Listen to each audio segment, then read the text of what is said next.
Hello friend, welcome back to our channel. आज की video में हम करने वाले हैं कुछ इम्पोर्टेंट बुक्स एंड ऑथर, यानी पुस्तक और उनके लेखक, जिनमें हम करेंगे पब्लिक एडमिनिस्ट्रेशन यानी लोक प्रशासन से इम्पोर्टेंट बुक्स एंड ऑथर। इसके बाद हम करेंगे कंपैरेटिव पॉलिटिक्स यानी तुलनात्मक जो राजनीति है उससे संबंधित कुछ इम्पोर्टेंट बुक्स एंड ऑथर जो कि बार बार आपके एग्जाम में पूछे जाते हैं। तो पहले हम शुरू करते हैं पब्लिक एडमिनिस्ट्रेशन से। तो यहाँ पे एक ऐसे आता है जहाँ से पब्लिक एडमिनिस्ट्रेशन की आपकी एक सेपरेट या इंडिपेंडेंट सब्जेक्ट के रूप में शुरुआत होती है। उस ऐसे का नाम था आपका क्या? स्टडी ऑफ एडमिनिस्ट्रेशन यानी प्रशासन का अध्ययन।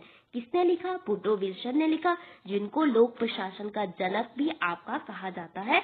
और ये कौन थे? आपके अमेरिका के राष्ट्रपति भी रहे हैं। इसके अलावा जो राष्ट्र संघ के निर्माण में इनकी महत्वपूर्ण भूमिका रही है, आपके 14 पॉइंट इनके द्वारा आपके दिए गए थे। तो 1887 में इन्होंने एक ऐसे लिखा जिसमें ये बोलते हैं कि पॉलिटिक्स अलग है यानी राजनीति सेपरेट है और एडमिनिस्ट्रेशन अलग है। इन्होंने एक उदाहरण दिया जहां पे ये बोलते हैं कि संविधान जो है निर्माण करना वो क्या है? आपकी राजनीति है, लेकिन उस संविधान को आप कैसे चलाते हैं, उसको जो उसके रूल नियम कानून है उसके आधार पे किसी देश का जो कानून कैसे बनता है, कैसे वो देश चलता है, वो आपका अलग है। वो किसमें आएगा? आपका प्रशासन में आएगा। तो यहीं से आपकी लोक प्रशासन की एक स्वतंत्र विषय के रूप में आपकी शुरुआत होती है। और ये सारे पहले फेज से बिलोंग करते हैं जिसको आपका कहा जाता है पॉलिटिक्स एडमिनिस्ट्रेशन डाइकोटमी यानी राजनीति प्रशासन द्वैध विभाजन। तो ये पहला फेज है जो कि 1887 से 1926 तक आपका चलता है।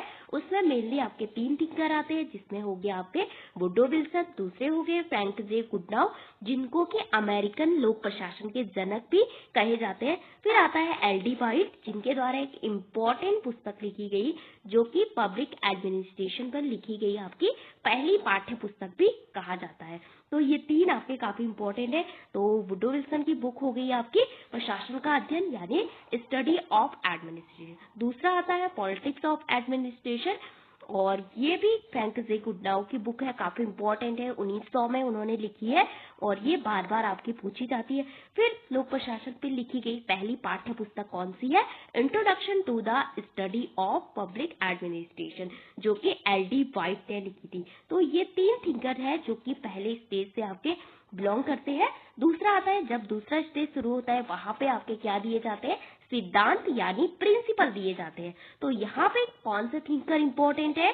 तो उसमें आता है सबसे इम्पोर्टेंट थिंकर जिनका नाम आता है आपका W.F. विलोवी। तो विलोवी के जो आपके पुस्तक है उसका नाम है प्रिंसिपल ऑफ पब्लिक एडमिनिस्ट्रेशन, 1927 में इन्होंने लिखी थी। तो इस बुक का आपका ईयर काफी इम्पोर्टेंट है, इसका ईयर है आपका 1926। ये भी काफी इम्पोर्टेंट है जो कि एल.डी. वाइट से रिलेटेड है।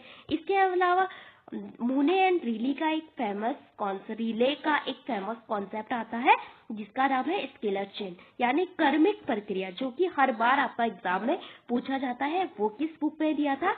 वो दिया था प्रिंसिपल ऑफ ऑर्गेनाइजेशन बुक में, यानी संगठन के सिद्धांत के बारे में बात करते हैं मूने एंड रीले।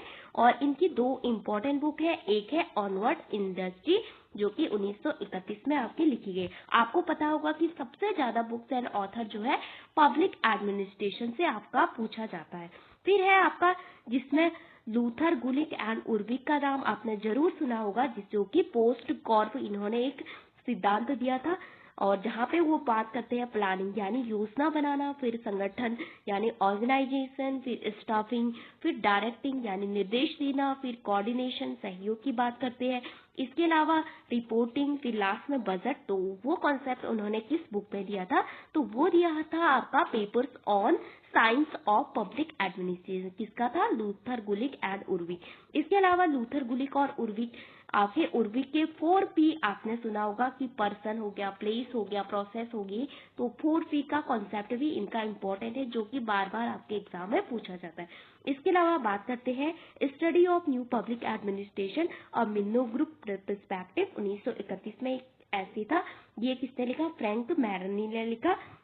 जहाँ पे से एनपीए यानी न्यू पब्लिक एडमिनिस्ट्रेशन की शुरुआत मानी जाती है। एक और है आपका री इन्वेंटिंग गवर्नमेंट, 1992 में आया था, 1992 में।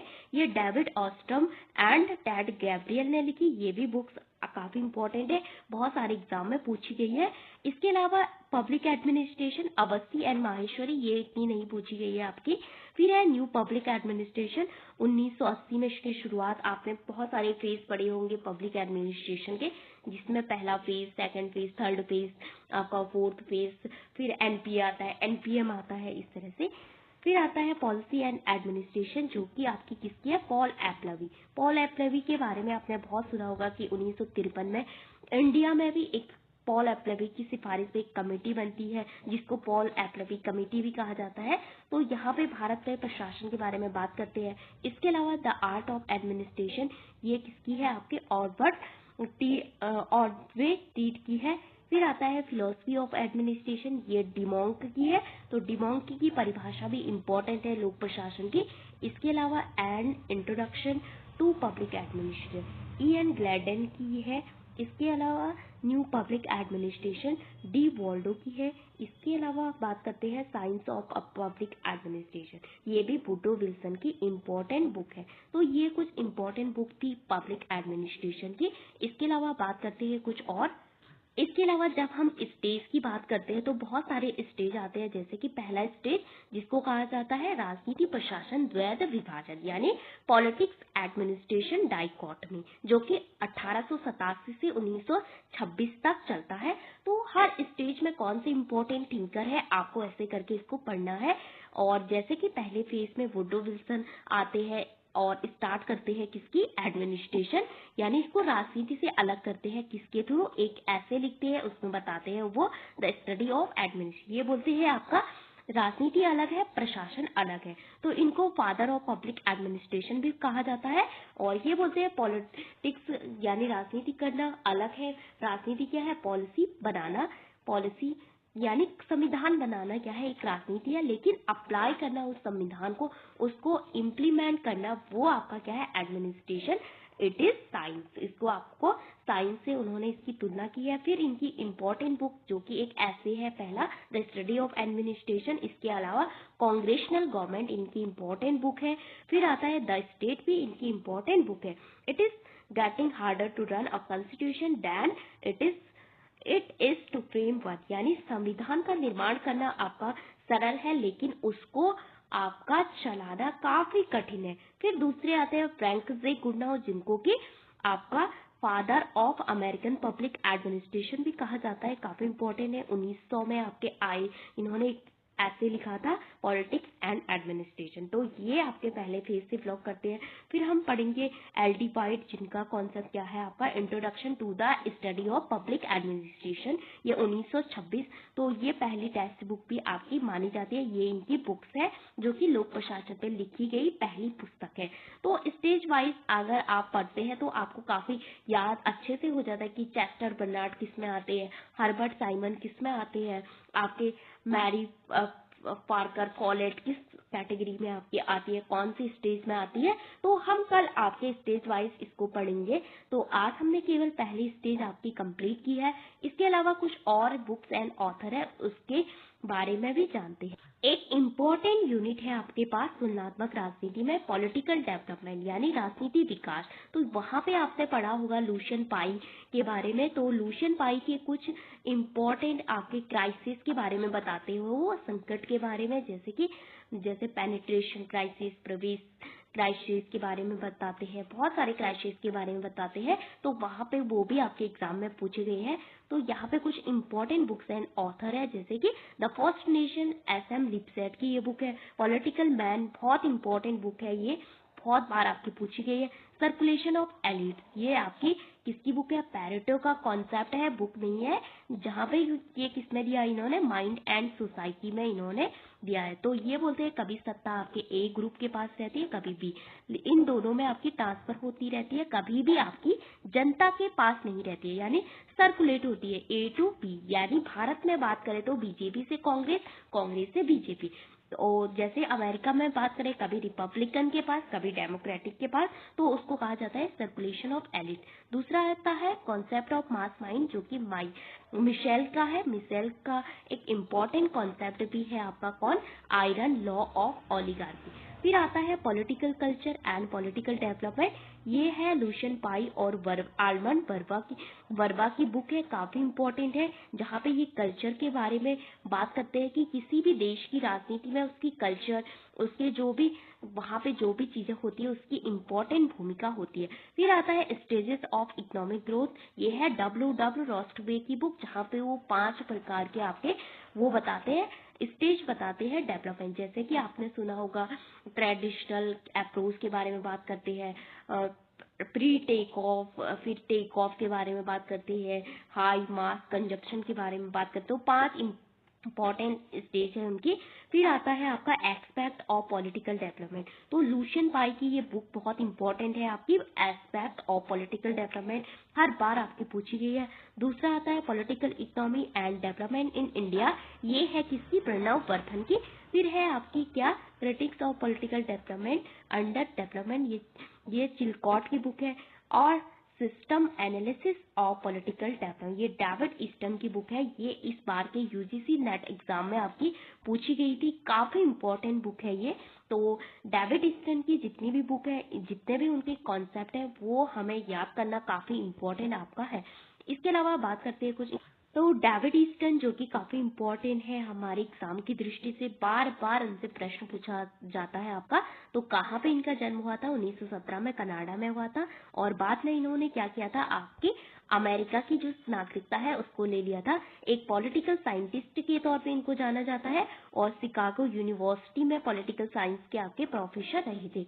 और पॉलिटिकल सिस्टम जो थ्योरी है, इसके लिए ये जाने जाते हैं, और इनकी जो मृत्यु हुई वो आपकी 2014 में। इनकी ये इंपॉर्टेंट बुक है जिसमें आता है और system analysis of political life, जो कि 1965 में लिखी, काफी इंपॉर्टेंट है, आपकी बार बार पूछी जाती है। चिल्ड्रन इन पॉलिटिकल सिस्टम, ये आपकी इतनी इंपॉर्टेंट नहीं है, लेकिन ये वाली आपकी इंपॉर्टेंट है, system analysis in political science वाली। फिर आता है आपका an approach to the analysis of political system, 1993 में। तो बहुत सारी इनकी इंपॉर्टेंट बुक है। इसके अलावा लुशियन पाई जो कि काफी इंपॉर्टेंट है, जो कि आपके एक जिनकी जो बुक है काफी इंपॉर्टेंट है, बार बार आपके पूछी जाती है। इसमें से आपकी कौन सी बुक पूछी जाती है, aspect of political development and political culture and political development, ये 2 बुक इनकी काफी इंपॉर्टेंट है, जो कि हर बार आपकी पूछी जाती है। एक कम्युनिकेशन एंड पॉलिटिकल डेवलपमेंट, तो आप इन 3 बुक को आपका याद कर सकते हैं, जो कि बहुत सारे एग्जाम में आपकी पूछी गई है। इसके अलावा डेविड ईस्टन जो कि व्यवहारवाद से आपके बिलोंग करते हैं, जिन्होंने राजनीति में जो व्यवहारवाद का जो कॉन्सेप्ट है उसको अप्लाई किया। व्यवहारवाद किसने दिया था, आपका चार्ल्स मरियम ने दिया था, लेकिन उसको राजनीति में किसने अप्लाई किया, वो क्या, डेविड ईस्टन ने, जहाँ पे वो राजनीति को एक प्योर साइंस बनाने की बात करते हैं, राजनीति विज्ञान को। तो बाद में उन्होंने उत्तर व्यवहारवाद पे फोकस किया था। पहले व्यवहारवाद में बोलते हैं कि हमें आपकी फैक्ट पे फोकस करना है। फिर इनका इनपुट आउटपुट मॉडल काफी इंपॉर्टेंट है, ये भी आपका पूछा जाता है। ब्लैक बॉक्स हो गया, सिस्टम थ्योरी हो गई, ये इतनी इंपॉर्टेंट है कि हर बार यहाँ से आपके प्रश्न पूछे जाते हैं। और इनकी बुक कौन कौन सी है आपके, द पॉलिटिकल सिस्टम, जहाँ पे ये व्यवहारवाद का फाउंडेशन रखते हैं, 1953 में। A framework of political analysis, इस बार के यूजीसी नेट एग्जाम में पूछी गई थी, जहाँ पे सिस्टम थ्योरी के बारे में बात करते हैं। फिर आता है वेराइटीज ऑफ पॉलिटिकल थ्योरीज, ये भी इंपॉर्टेंट है। Children in the political system, ये भी इंपॉर्टेंट है। The analysis of political structure, ये भी इंपॉर्टेंट है। डिवाइडेड नॉलेज इंपॉर्टेंट है। रिजीम एंड डिसिप्लिन इंपॉर्टेंट है। तो ये है डेविड ईस्टन की कुछ इंपॉर्टेंट बुक। इसके अलावा जान लेते हैं डेविड ईस्टन के जो व्यवहारवाद है उसके 8 कंपोनेंट कौन कौन से हैं। तो जहाँ पे ये बात करते हैं कि हमें क्या करना है, पॉलिटिकल जो साइंस है उसकी एक सिस्टमैटिक स्टडी करने की बात करते हैं। व्यवहारवाद जो कि साइंस पे काफी बल देता है, फैक्ट पे काफी बल देता है आपका। तो यहाँ पे ये बोलते हैं कि रेगुलरिटीज भी इनका एक इम्पॉर्टेंट फैक्ट है, किसका, व्यवहारवाद का, यानी नियमितता, यानी ह्यूमन बिहेवियर में आपकी जो नियमितता की एक इम्पॉर्टेंट आपका क्या है, कंपोनेंट है। Human political behaviour show pattern, तो यहाँ पे ये इसकी बात करते हैं। दूसरा आता है वेरिफिकेशन। वेरिफिकेशन यानी जहाँ पे हम बोलते हैं वैलिड है कि नहीं है, तो वो यहाँ पे केवल आपके किस पे बल देता है, फैक्ट पे बल देता है, एविडेंस पे बल देता है। किसी भी आपका अजप्शन यानी किसी भी आपकी मान्यता को ये नहीं मानता। वेरिफिकेशन जिसे आप वेरीफाई कर सके, जिसे माप सके, जिसको आप टेस्ट कर सके, जिसको आप एविडेंस जिसका हो उस पे बल देता है। तीसरा है टेक्निक यानी तकनीकी, जो कि व्यवहारवाद में एक इम्पोर्टेंट आपकी कंपोनेंट मानी जाती है। Use of scientific research method, जिसमें आप सर्वे, स्टैटिक्स, ऑब्जर्वेशन का प्रयोग करते हैं, जिसको आप माप सकते हैं, तो तकनीकी भी इम्पोर्टेंट है। फिर आता है क्वांटिफिकेशन, जिसमें आता है परमापीकरण जिसको कहते हैं। तो यहाँ पे ये बोलते हैं कि political behaviour should be major, यानी जो राजनीतिक बिहेवियर है व्यक्ति का, उसको हम मेजर कर सके एक इकाई में, और वो आपका पॉसिबल है। फिर वैल्यू, तो वैल्यू न्यूट्रल की बात करते हैं कि ये क्या होना चाहिए, आपका ऑब्जेक्टिव फ्री होनी चाहिए कौन, पॉलिटिकल साइंस, और इसमें किसी भी प्रकार का आपका पक्षपात, पर्सनल बायस नहीं होना चाहिए। फिर आता है सिस्टमाइजेशन, यानी जो सामान्यीकरण की बात करते हैं कि theory based and systematic study करनी चाहिए किसकी, पॉलिटिकल साइंस की। फिर आता है प्योर साइंस, यानी जो व्यवहारवाद था वो आपका पॉलिटिकल साइंस को एक प्योर साइंस यानी शुद्ध विज्ञान बनाने पे काफी बल देता है।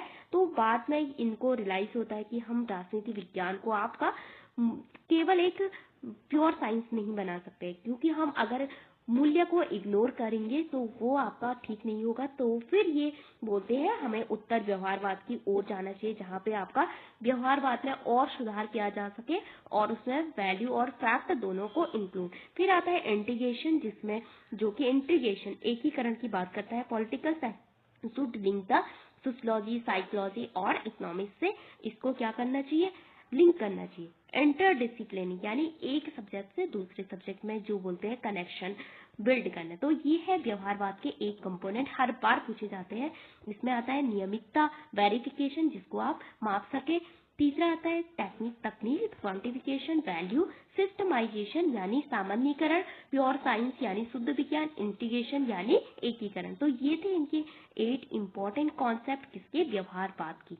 तो इनकी ये बुक हमने देख ली, द पॉलिटिकल सिस्टम 1953 में लिखी, काफी इंपॉर्टेंट है। और फ्रेमवर्क ऑफ पॉलिटिकल एनालिसिस 1965 में लिखी, हर बार आपकी पूछी जाती है। फिर आता है और system analysis of political life, इस बार के यूजीसी नेट एग्जाम में पूछी गई थी। तो ये 3 बुक आपको याद रखनी ही रखनी है। इसके अलावा इनका जो सिस्टम जो इनपुट आउटपुट मॉडल है, सिस्टम थ्योरी है, वो भी काफी इंपॉर्टेंट है। उसका एक एक कॉन्सेप्ट काफी इंपॉर्टेंट है कि आपके डिमांड में कौन सी चीजें आती है, आपकी इनपुट में कौन सी चीजें आती है, आपके आउटपुट में आपकी कौन सी चीजें आती है। जिसमें से जो आपकी बात करते हैं, जैसे डिमांड की बात करते हैं, वो आपका आउटपुट की बात करते हैं, जिसमें इनपुट और आउटपुट मॉडल इनके इंपॉर्टेंट है। उनमें कौन कौन सी 3 चीजें आती है वो आपको याद